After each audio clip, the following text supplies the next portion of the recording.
जीवन भर शरीर बेच करके ढेर सारा वैभव एकत्रित किया था। यौवन अवस्था की उतार अवस्था थी वैश्या की। गांव के बाहर महल था, बहुत सुंदर वाटिका पुष्पों की थी। तो एक संत मंडली जिनके साथ आचार्य चरण भी थे, वहां से निकली तो बोले आज रात्रि कोई पवित्र स्थान हो तो हमें बताओ जहां अपने ठाकुर विराजमान करें और वहां आरती पूजा करके भोग लगाएं, ठाकुर जी को विश्राम करें। तो कुछ उद्दंड लोग थे, उन्होंने कहा हाँ बहुत पवित्र स्थान है, वो जो बगीचा देख रहे हो ना वो परम पवित्र ही है, क्योंकि वहां वैश्या अपने मित्रों के साथ हास्य विलास ऐसे करती रहती थी।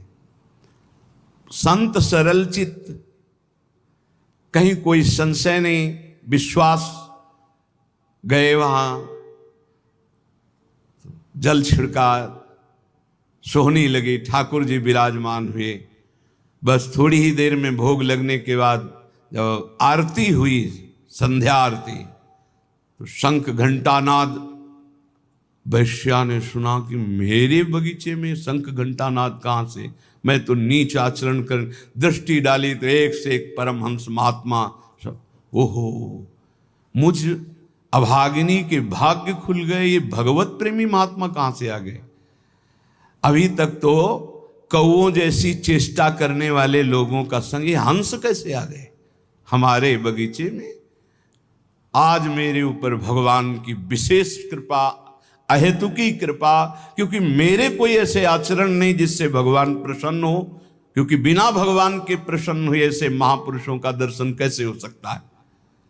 गई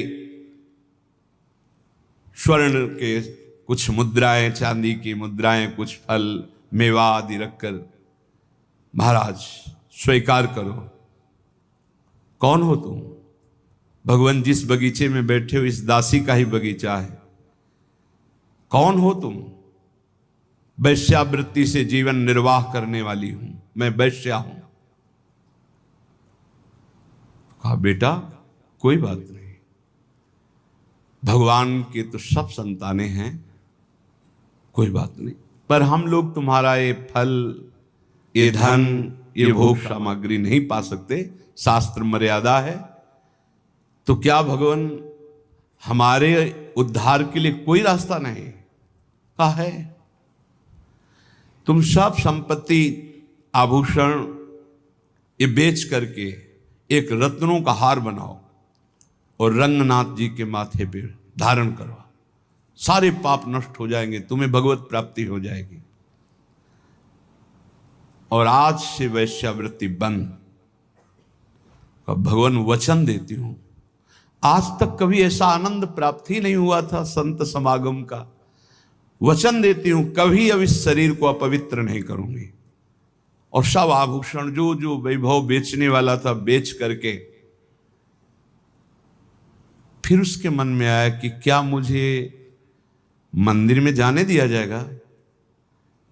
आचार्य चरण से प्रार्थना की, प्रभु मैं वैश्या हूं और प्रसिद्ध हूं, क्या मुझे मंदिर में जाने दिया जाएगा? तो उन्होंने कहा जब हम आदेश करेंगे तो मंदिर में जाने दिया जाए, तुम अपने हाथ से समर्पित करना, प्रभु स्वयं स्वीकार करेंगे। जब द्रवई दीन दयालु राघव तो साधु संगति पाई, जब साधु संगति मिल जाती है तो संस्कृति का अंत हो जाता है। सबको आश्चर्यचकित था, इतनी नीच आचरण करने वाली अपने हाथ से कैसे भगवान के मस्तक पर, मुकुट पर। आचार्य चरण ने कहा जब तैयार हो गया मुकुट, चलो। जो ही आगे चलना हुआ रुक गई, भगवान मेरा पाप, मेरा पिंड नहीं छोड़ रहे। क्या हुआ? मैं रजस्वला हो गई, अब कैसे? कर तुम मकर तुम मन था कर तुम, सर्व समर्थ आचार्य इष्ट से भी ज्यादा। तो सब लोगों ने सुन लिया था, रजस्वला स्त्री का भगवद श्री विग्रह स्पर्श करना निषेध है, क्योंकि वह पवित्र थी। कहा चलो चलो जाओ। सबने रोका, प्रभु आप आचार्य हैं, आप कैसा? अगर रंगनाथ जी स्वीकार कर रहे हैं तो तुम्हें किसी को रोकने की जरूरत नहीं, और रंगनाथ जी स्वीकार करें इसका प्रमाण होगा कि सर झुका देंगे। बेटा तू जा, मस्तक पर मुकुट, रंगनाथ जी का श्री विग्रह का ऐसे मुकुट, कर तुम मकर तुम अन्यथा कर तुम सर्व समर्थ आचार्य गुरुदेव इष्ट देव, उसको परम पद की प्राप्ति हुई। एक एक सेवा, एक एक वृत्ति भगवत प्राप्ति कराने में समर्थ है यदि आप विश्वास कर ले। दूसरा, कृष्णदास जी अधिकारी पद पर थे, श्रीनाथ जी की समस्त सेवा विधान के अधिकारी थे श्रीनाथ जी, और वो अपने लाडले ठाकुर के लिए स्वयं जाते थे आगरा सेवकों के साथ विविध प्रकार की सेवा सामग्री खरीदने। श्रीनाथ जी अन्योर के पास गिरिराज जी में जहां प्रकट हुए वहीं विराजमान थे उस समय। आप इस बात पर बहुत ध्यान देना, भगवत प्राप्ति की बात कह रहा हूं। वहां गए तो सैकड़ों लोग घेरे हुए थे, तो सोचा क्या हो रहा है देखें, तो एक वैश्यावृत्ति से अपना जीवन निर्वाह करने वाली नवीन वैश्या नृत्य करके लोगों से अर्थ ले रही थी। नाचना गाना रिझाना, कोई 10 कोई 5 कोई 1 ऐसे। कृष्णदास जी वयोवृद्ध थे, महापुरुष, भगवत सखा है, नित्य सखा है, बहुत उच्च कोटि के महापुरुष, कोई साधारण नहीं। वैश्या को देखा, उसकी हाव भाव चातुरी, उसका बोलना, उसका चितवन निकाला ठाकुर जी के सेवा वाले से 10 रुपया। वैश्या ने देखा कि संत हैं पर बड़े रिझवार संत हैं, 10 रुपया फिर निकाला। अब वैश्या की तो दृष्टि उन्हीं पे जम गई। 2-3 बार नजदीक आए, उनका 1000 मुद्राएं देंगे। अरे उनका मालिक आदेश करो, कहाँ है? बोले पूरे परिकर सहित जहां हमारा विश्राम स्थल वहां, अब तुम केवल हमें दिखाओ। 1000 मुद्रा में तो पूरे परिकर सहित गान बजा नृत्य देखा। ठीक है, उनके परिकर से कहा कि 1000 मुद्राएं सब आपस में बांट लो, और वैश्या से कहा मेरे बादशाह के सामने तुम्हें नाचना है, तुम जितनी संपत्ति कहोगे उतनी दें, केवल नाचना है। उनका हमारा तो जीवन कृतार्थ हो गया। आप कौन हो, काम? बोले कुछ परिचय नहीं, बस मेरे साथ चलना है, और ये तुम्हारे परिकर का कोई नहीं चलेगा। इनको जितना कहो हम अर्थ दे दें, जिनसे इनका जीवन निर्वाह होगा, और तुम हमारे साथ चलो। ऐसा ही वो अधिकारी थे, खूब वैभव था।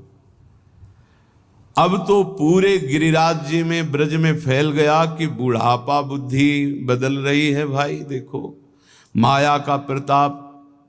कृष्णदास जी अधिकारी एक नवीन अवस्था की वैश्या आगरा से लाए हैं भाई, लेकिन संतों का उद्देश्य जो होता है वो कोई बिरला ही जान पाता है।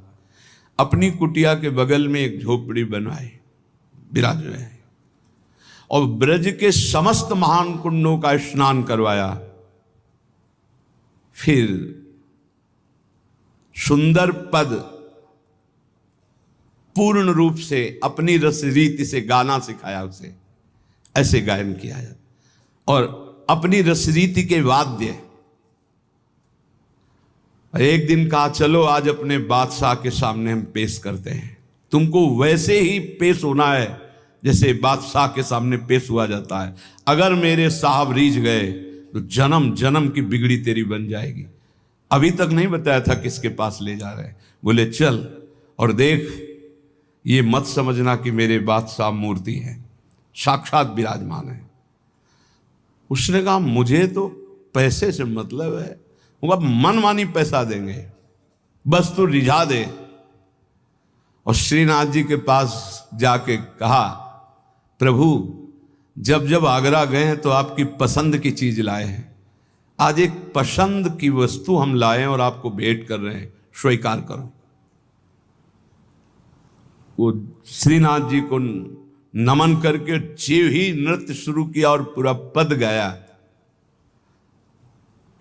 पद गा के जीव ही ऐसे किया, ऐसे देखा, कूट मनमथ मन मथा, करोड़ करोड़ काम को मूर्छित कर देने वाले अधरों पर बंशी, विशाल नेत्र, बंक कटाक्ष, एक मुस्कान में मर गए, प्राण निकल गए, उसी क्षण निकल गए, परम पद को प्राप्त। क्या है भगवत प्राप्ति?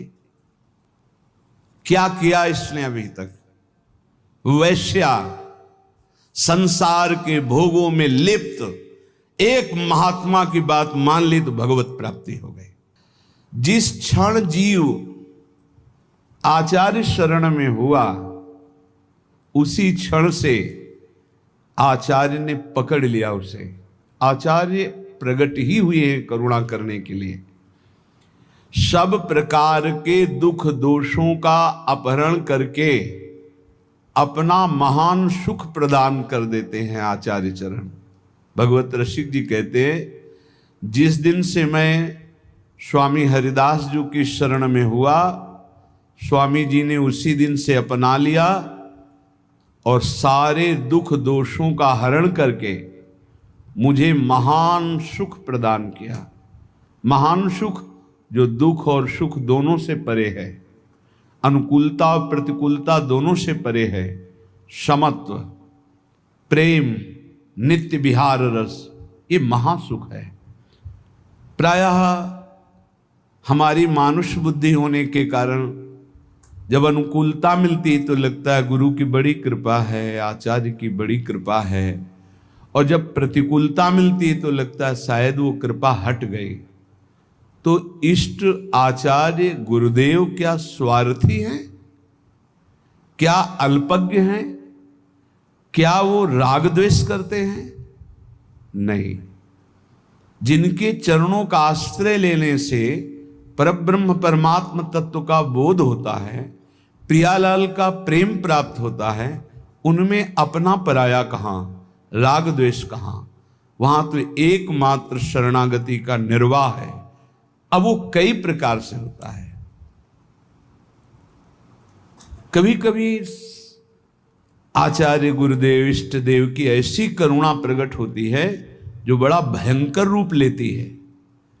हमारे लिए ऐसा लगता है बड़ा भयावना है, और परिणाम बड़ा सुहावना होता है कि यदि वो ऐसी कृपा न करते तो ये परिणाम न मिलता। पक्का मान लीजिए, कभी कभी ऐसा सुहावना लगता है कि बहुत कृपा है, पर सुहावना लगना ज्यादा अच्छा ठीक नहीं, क्योंकि जब भयावना आएगा तब हम सुहावने में पले हैं तो हमारा मन कहीं प्रतिकूल ना हो जाए आचार्य चरणों से, गुरुदेव से, इष्ट देव से। इसलिए ये हृदय में चिंतन कीजिए कि आचार्य कृपा, गुरु कृपा, इष्ट कृपा, ये एक ही है और ये परम सुख प्रदान करती है। परम सुख जो ब्रह्मा के द्वारा रचा हुआ नहीं है। जिनके द्वारा ब्रह्मा रचे गए हैं उनका परम सुख, परमात्म सुख, भगवदानंद, प्रेमानंद, ये प्राप्त होता है। भगवत ऋषि जी कहते हैं, जिस दिन से आचार्य की शरण में हुए, उन्होंने अपनाया, सारे दुख दोष नष्ट हुए और मुझे महान सुख प्रदान किया। एक दिन भगवत ऋषिक जी अपने गुरुदेव पूज्य श्री ललित मोहिनी देव जी से टटिया स्थान में जाकर के कहा कि गुरुदेव, बहुत संयम से रहता हूं, मधुकरी वृत्ति से रहता हूं, फिर भी काम वेदना बहुत सताती है। मानो ये हर उपासक का प्रश्न है। बहुत संयम से, बहुत इंद्रियों को अंतर्मुख रख के, फिर भी ये काम वेदना सबसे बड़ा वेग है। ये काम बड़े बड़े ज्ञानियों का भी शत्रु है। साधारण पुरुषों को तो मार ही गिराता है, ये ज्ञानियों को भी गिरा देता है। इसमें बड़ा लुभावनापन है। भगवत रसिक जी के गुरुदेव ने कहा श्री ललित मोहिनी देव जी ने कि वो करवा उठा के ला, उसमें पानी भरा, थोड़ी देर में उसमें तेल उतराने लगा। कहा देखो पहले इसमें तेल नहीं दिखाई दे रहा था, कुछ दिन पहले इसमें तेल रखा गया था, सुखाने पर ऐसा लगा तेल खत्म हो गया है, लेकिन पानी डाला तो उसमें ऊपर चिकनाहट दिखाने लगी। देखो ऐसे ही थोड़ी दिन साधना करने पर, तप के द्वारा सुखाने पर ऐसा लगता है काम वेदना नष्ट हो गई, लेकिन जहां काम का संयोग होता है फिर दिखाई देने लगता है। फिर उस करवे को रसोई अमनिया की गई थी तो बहुत आग बची हुई थी, उसी आग में रख दिया। थोड़ी देर के बाद निकाला, फिर पानी डाला, बिल्कुल तेल नहीं आया। बोले देखा अब नहीं। जब प्रभु के मिलन की आग में हृदय जलने लगता है, तड़पने लगता है, रोना सिसकना तड़पना आहों की जागीर, आहा आज की रात गई आप नहीं आए, हाय आज का दिन भी गया आप नहीं आए। तड़प तड़प करके वो एक एक मिनट व्यतीत कर रहा है। उस तड़पन की अग्नि में, विरहाग्नि में फिर ये काम क्रोध लोभ मोह मद मत्सर सब भस्म हो जाते हैं। आचार्य कृपा, गुरु कृपा भगवत मिलन की चाह प्रकट करती है। ये न समझे कि गुरु कृपा आचार्य कृपा से केवल लौकिक सुख सुविधा मिल जाए तो सिद्ध संत, हमारे पुत्र नहीं हो रहा था तो गर्भ रह गया, भाई बड़ी कृपा, बड़े सिद्ध संत, बड़ा सिद्ध दरबार, हमारा काम नहीं बन रहा था अमुक काम बन गया। भूल में मत रहना, ये सुकृत का फल है। संत महापुरुषों के समागम का फल है संस्कृति का अंत हो जाना, द्वंद्वों का नाश हो जाना, प्रियालाल से मिल जाना जिनसे हम जन्म जन्मांतर से बिछड़े हुए हैं। भगवत ऋषि जी कहते हैं ये सुख हमें आचार्य चरण ने प्रदान किया। सायन कहते हैं भाष्यकारों को, वेदों का, शास्त्रों का, पुराणों का बहुत ज्ञान है, बड़ी कीर्ति है, बड़े महाजन सम्मान प्रतिष्ठा भी है, पर यदि प्रभु से प्रेम नहीं तो इसका क्या होगा? शास्त्रों का व्याख्यान कर लेना, पुराणों का व्याख्यान कर लेना, समाज में कीर्ति प्रतिष्ठा धन वैभव महिमा प्राप्त हो जाना, क्या है इससे? अगर प्रभु के नाम में प्रीति नहीं, धाम में प्रीति नहीं, लीला में प्रीति नहीं, प्रभु के लिए रोना नहीं आया तो मिला क्या? शरीर छूटने के बाद न तुम्हारी कीर्ति जाएगी, न पैसा जाएगा, न ज्ञान जाएगा। ज्ञान वही जागृत होता है जो भगवत अनुराग में या आत्म प्रीति में, और ये सब भूल जाता है, पढ़ा लिखा ज्ञान भूल जाता है। जैसे गर्भ में भी तो ज्ञान हुआ था, भगवान ने हमें ज्ञान दिया था, हे नाथ अब की बार माँ के गर्भ से बाहर करो, बाहर निकलकर इतना तप पूर्वक भजन करूंगा कि दोबारा किसी माँ के गर्भ में ना आऊं। लेकिन जब बाहर आए, कहाँ कहाँ कहाँ भूल गया वो ज्ञान, फिर लग गए मैं और मोर तोर तय माया, जही बस कीन्हे जीव निकाया, भूमि परत भा ढावर पानी, तिम जीव ही माया लपटा। फिर भूल गए। ज्ञान किस काम का? जो विस्मरण करा दे। शुद्ध ज्ञान बोध है, शुद्ध ज्ञान भगवत प्रेम है। जोग कुजोग ज्ञान अज्ञानु, जहां नहीं राम प्रेम परधानु। भगवत ऋषि जी कह रहे हैं बड़े बड़े शास्त्रों का ज्ञान होना, पुराणों का ज्ञान होना, मान प्रतिष्ठा मिलना, वैभव होना, ये सब है, भगवत प्रीति नहीं है, भगवान के लिए रोना नहीं आया, निरंतर स्मृति नहीं है, तो जीवन का कोई विशेष लाभ नहीं।